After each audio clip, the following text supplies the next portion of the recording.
Good morning. I'm along a roadside ditch that's shaded by some really large cypress trees to look at a few of our late summer blooming species. These ones really don't begin blooming until mid-August. They can run through September in our region, the Illinois-Missouri region. They're really cool though. They're really showy, actually some of the showiest blooming species that we have. Most of these ones I'm going to look at today do prefer a wetter area, so you can find them in actual wetland areas, roadside ditches, which always tends to hold more water, especially if they're shaded. Common species even for rain gardens, pollinator gardens. So we're going to go ahead and take a look at them. You can see I've got one in the background there already. Let's learn about these. So our first species here is called great blue lobelia, which is Lobelia cephalotica. You can see it's pretty tall. This plant probably gets up to 3 feet at most in ideal conditions, but really I tend to see it more like the foot and a half range.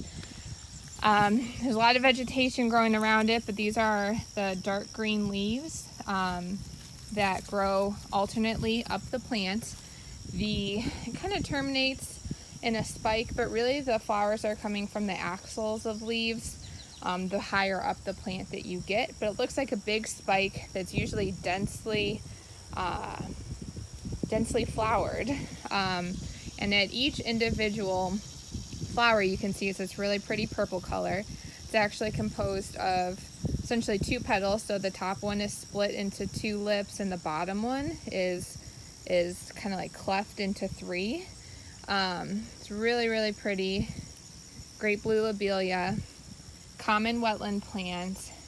Does prefer some shade, but it can, I think if it's wet enough, you can tend to find it in sunny areas as well. Now similarly, I'm going to look at another purple blue species over here. This one is called monkey flower, which is Mimulus ringens.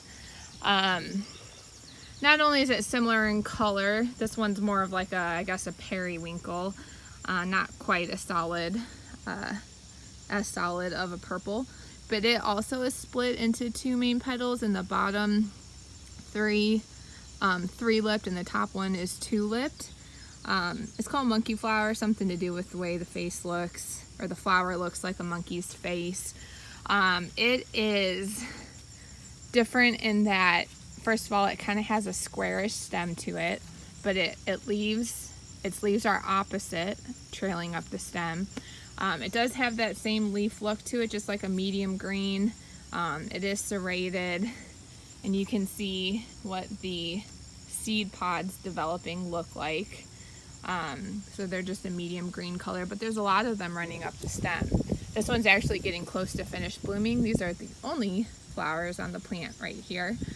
But this is monkey flower, also a common wetland plant, prefers partial sun, but can take a lot more, and also a lot more shade. So that's another really cool wetland one.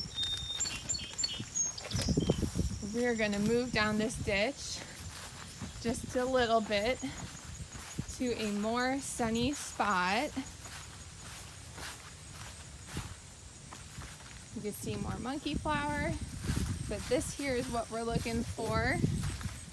This is another one with the same flower shape to it. A lot of people might recognize this as a lawn weed, especially if you have a wet lawn.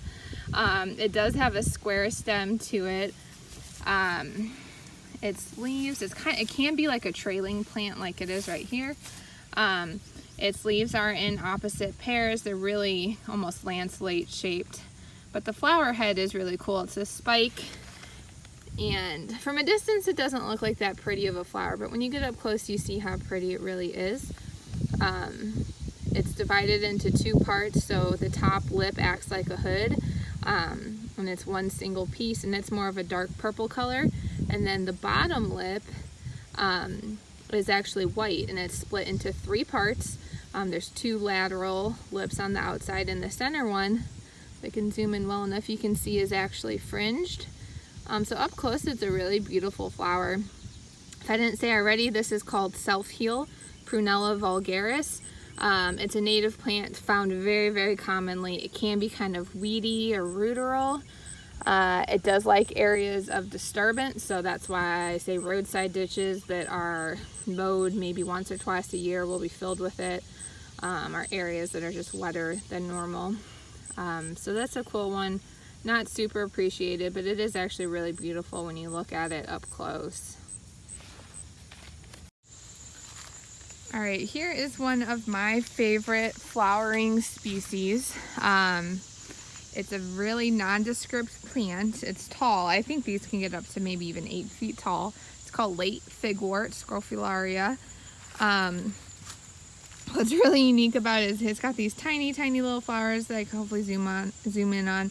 On the outside, they're green. On the inside, they're this kind of reddish brown color, really nondescript or small, maybe a 1/4 inch across at most. But they come off of these large, airy panicles, hopefully you can see, that are quite big. Flies and bees like these. I don't really know that other pollinators use them much. This one has actually set a lot of seed capsules, these green here, but it still has some blooming. Really cool one. It has opposite leaves that you can see here on these long petioles that are probably a good 2 to 3 inches long. Its leaves are just a medium green color. They're highly serrated edges. No hair is really present, maybe just a little bit on the stem. And the stem itself is kind of a squarish shape. So this is late Fig Wart, a really large stature flowering species that can be hard to recognize, but once you spot those little red flowers, you can really start to appreciate it. All right, now I'm in a little bit more of a floodplain area to look at a third Lobelia species that we have in this region that's also blooming right now.